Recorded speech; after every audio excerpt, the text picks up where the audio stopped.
Normalize Breastfeeding started as a hashtag and has turned into a movement, chipping away at the stigma associated with breastfeeding in public.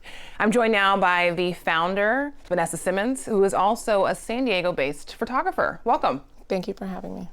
So with Normalize Breastfeeding, is the overall objective to get more people to feel comfortable breastfeeding? What's your ultimate goal? I mean, the ultimate goal is really to just allow mothers and families to do what they have to do, which is feed their babies. So we know that they also get hungry when they're not at home, right? So they need to have that opportunity to be able to feed their baby the way that they've chosen to do so. We don't see anyone up in arms about a woman pulling out a bottle and mixing her formula and formula feeding her baby. That's just fine. I've had to formula feed my own kids due to the postpartum and the medication that was prescribed. At the same time, women who choose to breastfeed, this is the biological norm. So covers were never even really required or even seen as a need until the female body was sexualized, over-sexualized and hypersexualized.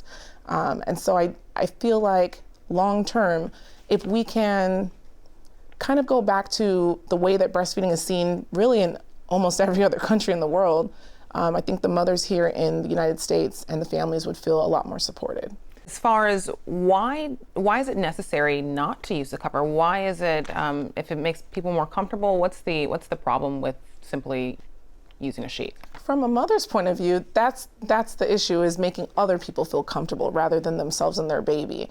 And like I said before, a cover's never ever been needed until we saw the female body start to be hypersexualized.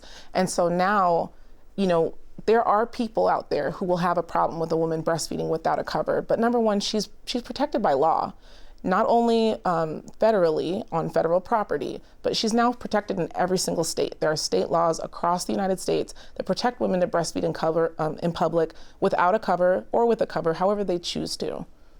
And how do you think your photography has helped with this message? Of course, it's a powerful medium. It's a very powerful medium, and there's tons of other photographers out there doing the same thing and doing a great job at it. I think I really chose to focus on what was just the natural, normal thing that happened for the mother when I was in front of them and capturing that. And I have photographed some women who've been using a cover as well. It just really depends on that mom's situation, but I focused on documenting the norm.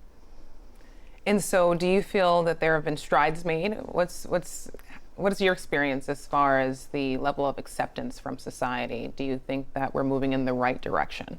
I definitely think we're moving in the right direction. I think at the local levels and also at the state levels, and you see a lot of organizations that promote and support breastfeeding. But when you get online and you get on social media, there's still a huge population that just won't accept it. And I don't want to try and convince other people to accept what's the norm. I feel like this is the biological way that we have been given to feed our babies. So why not support moms in their choice, whether it's choosing to feed from a bottle or choosing to feed from the breast?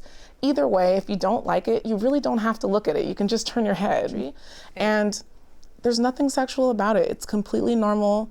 It's completely natural. It's definitely difficult, but it's something that we should be supporting.